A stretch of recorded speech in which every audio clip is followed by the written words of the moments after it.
I'm introducing a new series today.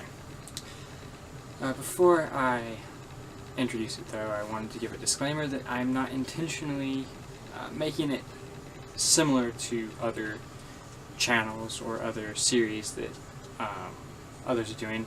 It's unintentionally a lot like Minute Memory that Art of Deduction does, or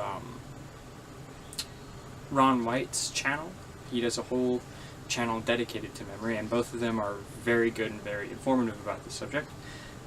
But because of popular demand and interest, I did want to tackle a series in my own way about memory methods.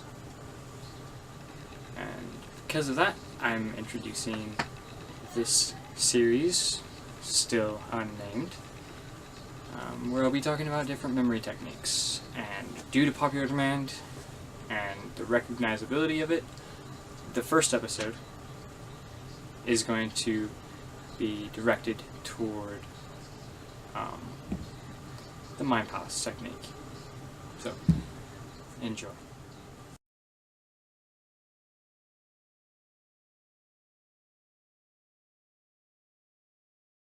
So as I said, I wanted to cover memory methods on my channel in my own way.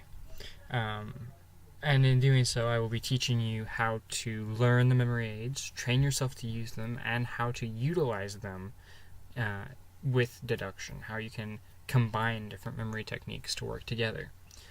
I'll speak about everything from memory pegs to the Mind Palace, and explaining a few more unique methods that I've formed myself, and so on. And today, simply because of popularity, I'll be speaking about the Mind Palace and teaching you how to make it into the foundation for all your other memory training techniques. So, without further ado, what is a Mind Palace? The Mind Palace, or method of loci.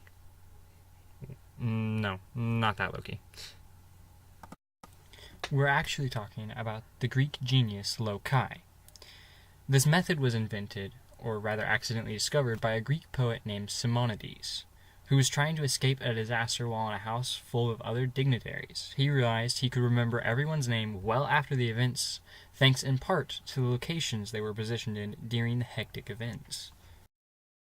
Fast forward a few hundred years, and this method has been developed by many masters of memory into the method we know today. The memory journey, Mind Palace, method of loci, whatever you want to call it, is one of the most reliable methods of memory training ever used. The premise is simple. You create a Mind Palace, a location within your mind that you can visit whenever you need to. It can be a room, a map, a whole building. Some people even have gone as far as including entire towns and cities within their Mind Palaces. The key is repetition and order, starting from point A to point Z, and not deviating from your course through your journey. Memory doesn't work the way a lot of people think it does. You don't remember things like images. You have to rebuild a memory every time you decide to revisit it.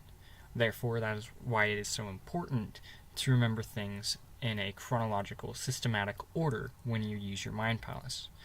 So do not think that it is something that you can take lightly. Your memory journey can contain multiple Mind Palaces, and you can add to your Mind Palace as time goes on. I recall an example of someone who, when one Mind Palace wasn't enough for her, simply added another building to her memory journey and continued from there. We won't be going into that much detail today because I want to teach the basics for now. But if you want to create a Mind Palace, the first thing you must do is pick your location. For most people's first Mind Palace, it's suggested you pick your bedroom or other room you know just as well. Standing in the doorway, you pick out a number of furniture and remember their locations. Be as vivid as you can when you mentally recall them. Remember what the pieces are, not just where they are located. Remember what they do, interactions you can have with it, its size, its shape, its color, its texture, its smell. The more you can recall about it, the stronger your memory ties to it will become later on. Once you've picked out your room and pegs, it's important to visit your room multiple times within your mind, not the physical room. You should be able to number the pegs by heart. Now here's an example of how you might number a room with your pegs.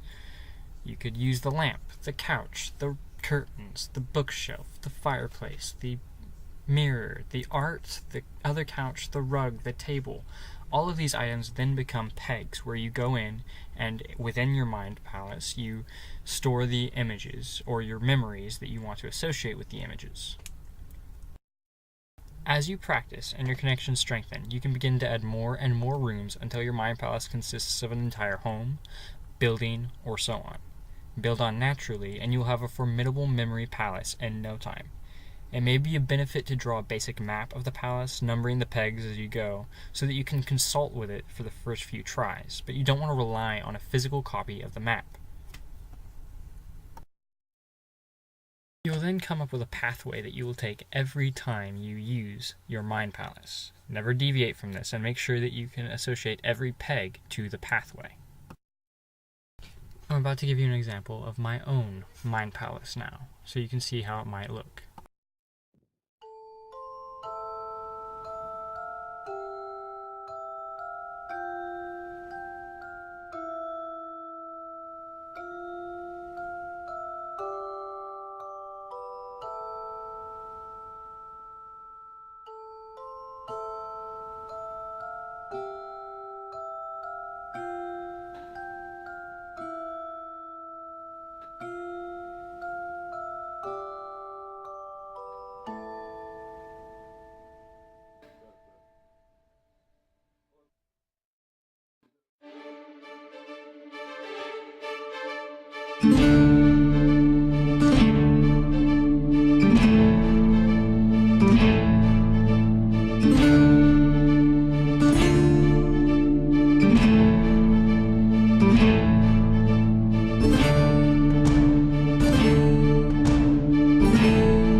What can you use mind palaces for?